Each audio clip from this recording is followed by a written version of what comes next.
अस्सलाम वालेकुम नाज़रीन, इमरान खान कुछ दिनों में जेल से बाहर होगा। ख्वाजा आसिफ ने आज कौम को खुश कर दिया। अगर इमरान खान जेल से बाहर ना आया तो मैं ये वजारत छोड़ दूंगा। वफाकी वजीर ख्वाजा आसिफ की जनरल के साथ मुखालफत ने इनके सोए ज़मीर को जगा दिया। आइए पहले इनका बयान सुने, फिर इस पर तफसील से बात करते हैं। मुज़ाकरात जरूर होने चाहिए, लेकिन एक चीज मुझे आज मीडिया में मैंने वो मुज़ाकरात में जो है वो महमूद खान अशरफ साहब को और अल्लामा नासिर साहब को जो है ना उनके जरिए करना चाहते हैं। वो खुद जो है वो आगे नहीं आना चाहते। तो ये तो एक बदयांती की शहादत है ना कि कल तो उनके लिए बाहर निकलने का रास्ता जो है वो उनको मुयसर हो। ख्वाजा साहब, फिर मुज़ाकरात पीटीआई के मुंतखब लोगों के साथ या महमूद अचकज़ई के साथ? नहीं जी, देखो अचकज़ई साहब जो है वो उनके साथ या नासर साहब के साथ जो है वो मुज़ाकरात जो है उस तरह तो रेलिवेंट नहीं होंगे ना पीटीआई के वजूद के साथ जो है वो उससे बदयांती की मैं फिर कहूंगा कि एक शहादत है कि वो कल डिसोन करना चाहे मुज़ाकरात को। अगर फर्ज करें ये दो मुअज़्ज़ज़ साहिबान जो हैं ये किसी बात पे एग्री करते थे तो कल कहेंगे जी कि हम तो वहां पे मौजूद नहीं थे, तो हमने तो नहीं एग्री किया था, हमारा तो इनके साथ कोई ताल्लुक नहीं है। और इमरान खान की ये तारीख है कि वो कभी एक बंदे को ओन कर लेता है, दूसरे दिन उसको गाली देता है, तीसरे दिन फिर ओन कर लेता है। तो अब इस बैकड्रॉप में जो तारीखी एक बैकड्रॉप है, पस मंजर जो है, उसमें आप किस तरह इस तरह की टीम को एक्सेप्ट कर सकते हैं? मैं अपना जाती ओपिनियन दे रहा हूँ, गवर्नमेंट क्या फैसला करती है वो तो हुकूमत करेगी। मेरा जाती ओपिनियन ये है कि जो भी डेलीगेशन मुज़ाकरात करे, मैं मुज़ाकरात के हक में हूँ, उसमें पीटीआई के लोग शामिल होने चाहिए, बल्कि जितनी भी पार्टीज हैं इस इत्तेहाद के अंदर उनकी ताकि उसकी ओनरशिप हो। इस तरह ओनरशिप एस्टेब्लिश नहीं होती। ख्वाजा साहब, लेकिन आप पीएमएलएन की सियासत से ही देख लें, 88 से 90 वाली जो नवाज़ शरीफ साहब की हुकूमत जब गिरी तो उसके बाद शहबाज शरीफ के लिए कबूलियत थी, नवाज़ शरीफ के लिए नहीं थी। 12 अक्टूबर 99 को जनरल मुशर्रफ ने टेक ओवर किया तो उस वक्त भी शहबाज शरीफ के लिए दरवाज़ा खुला था, नवाज़ शरीफ के लिए बंद हुआ था। अल्टीमेटली नवाज़ शरीफ ने ही प्रवेल किया और यही सूरत हाल पीटीआई में है। पीटीआई में आपको इमरान से बात करनी पड़ेगी। देखिए ये बिल्कुल उन्हीं से तय करेंगे जो लोग हैं। हमारा कोई इस किस्म का एजेंडा नहीं है जिसकी तरफ आप इशारा कर रहे हैं कि कोऑर्डिनेट लीडरशिप जो है पीटीआई में पैदा की जाए और उससे बातचीत की है। बिल्कुल आपने सही कहा कि माजी में इस किस्म के अटेम्प्ट्स हुए और नाकाम हुए क्योंकि उनका कोई असर नहीं होना था, उनकी उनमें वो कुव्वत या उनमें लेजिटिमेसी नहीं होनी थी।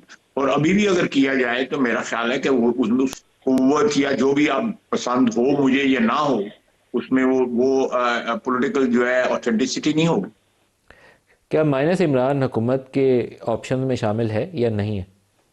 हमारे मेरे इल्म में कम कम नहीं है, मेरी मौजूद में कभी ये चीज डिस्कस भी नहीं हुई और मुझे इनडायरेक्टली भी इसकी कोई इंफॉर्मेशन नहीं है।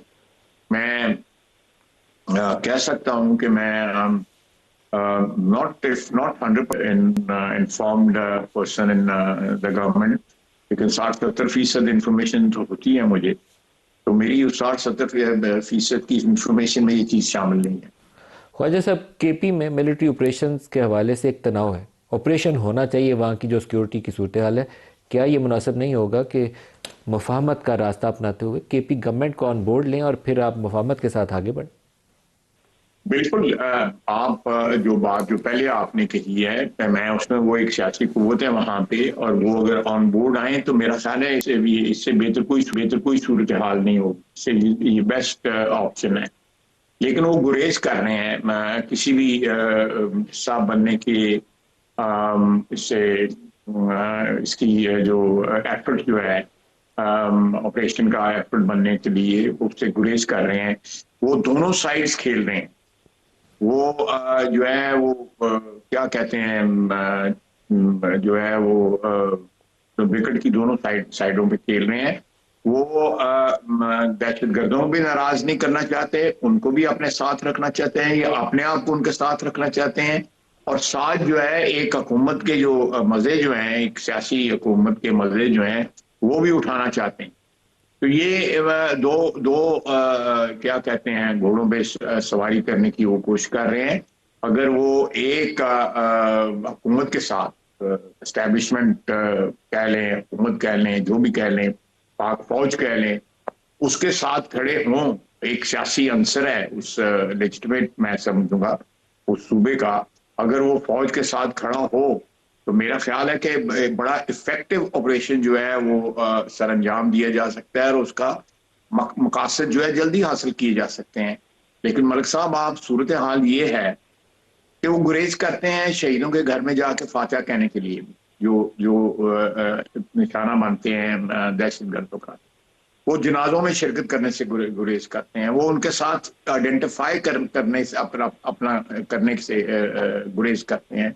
वो ये दोनों दो साइड्स की गेम नहीं चलेगी, ये उनके हक में भी है, पाकिस्तान के हक में भी है। मैं समझता हूँ उनके लॉन्ग टर्म उसके सियासी फायदे भी होंगे कि वो इस ऑपरेशन की हमायत करें, इस ऑपरेशन के साथ खड़े हों, पूरी ताकत जो है सूबाई हुकूमत की जो है वो ऑपरेशन को सपोर्ट करे। अगर वो नहीं करेंगे, ये तो इनएविटेबल है। पख्तूनख्वा जो है वो पाकिस्तान का हिस्सा है, इंटेग्रल पार्ट है। वो जिस तरह बाकी सूबे हैं, बिल्कुल उस तरह का हमारा वतन है, वो हमारे वतन का हिस्सा है। वो उसकी हिफाजत करना जो है वो तो जिम्मेदारी है पाक फौज की। पाक फौज ने उस चीज की जो है कसम उठाई हुई है, उसका हल्फ दिया हुआ है। तो दे प्रोटेक्ट दैट जो प्रोविंस जो है, वो प्रोविंस जो है पंजाब हो, खुदा न खास्ता फर्ज ख्वाजा करें साहब, लेकिन आपने दखल कहा कि ऑपरेशन इनएविटेबल है, तो मेरा यहाँ सवाल यह है कि अगर आपको वहाँ सूबाई हुकूमत से सपोर्ट नहीं मिलती तो फिर क्या गवर्नर राज एक ऑप्शन है या नहीं है? हुकूमत की ऑप्शन में का मुझे पता नहीं, लेकिन मैं जाती तौर पे माली का जो एक्सपीरियंस है गवर्नर रूल के और पार्टी बैन करने के, उसमें मलिक साहब उनका सियासी डिविडेंड्स कोई नहीं होते। एक टेम्पररी रिस्पाइट आपको मुयसर कर होती है, लेकिन उसके दूररस नताइज नहीं होते। मैं इसको इस चीज को जो है माइंड में इसकी गुंजाइश मौजूद है, तो लेकिन मैं इसके इस्तेमाल के मुतालिक मुझे रेजर्वेशन। ख्वाजा साहब, थोड़ा सा जो दुनिया की फ़िज़ा है उस पर हमारी नज़र रहनी चाहिए। वेनेजुएला जो कुछ हुआ और ग्रीनलैंड के ऊपर ट्रंप के बयानात, और ईरान के लिए वो कहते हैं लॉक्ड एंड लोडेड। तो अगर दोबारा हमारे खित्ते में एक ऐसी सूरत हाल होती है कि इसराइल और अमेरिका ईरान के ऊपर हमला करते हैं, तो उससे पहले हमें अपनी पेशबंदी करनी चाहिए, अपने बॉर्डर सिक्योर करने हैं, अपनी हिफाजत के लिए हमें क्या करना है। तो ये मुनासिब नहीं होगा कि यहाँ से कोई लीडरशिप दिखाई जाए और इंगेज किया जाए, लोगों को यकजा किया जाए? जी देखें, लीडरशिप इस वक्त मौजूद है। आप बिल्कुल सही कह रहे हैं, मैं इस बात से एग्री करता हूँ कि इस किस्म के एडवेंचर्स जो हैं वो आलमी अमन के लिए खतरा है। इस तरह नहीं किया जा सकता जो है।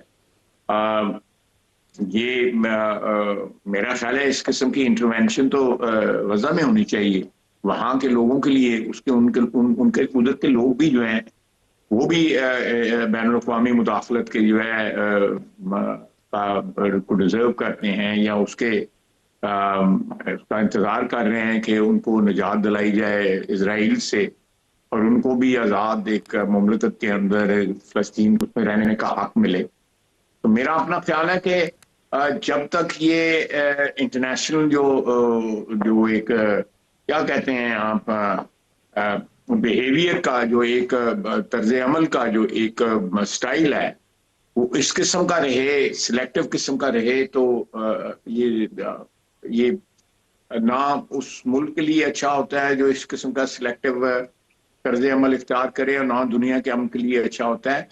मैं समझता हूँ कि ये एविडेंस जो वेनेजुएला में हुई है उसी एविडेंस को इस्तेमाल करके, उसी मिसाल को इस्तेमाल करके यूक्रेन के ऊपर जो है रशिया जो है अपना हक जो है उसको लेजिटिमेट करार देगा। इसी तरह कल अगर चाइना जो है ताइवान के ऊपर जो है ये कब्जा कर ले, तो उसके ये प्रेसिडेंट जो है वहां पे कोर्ट की जा सकती है।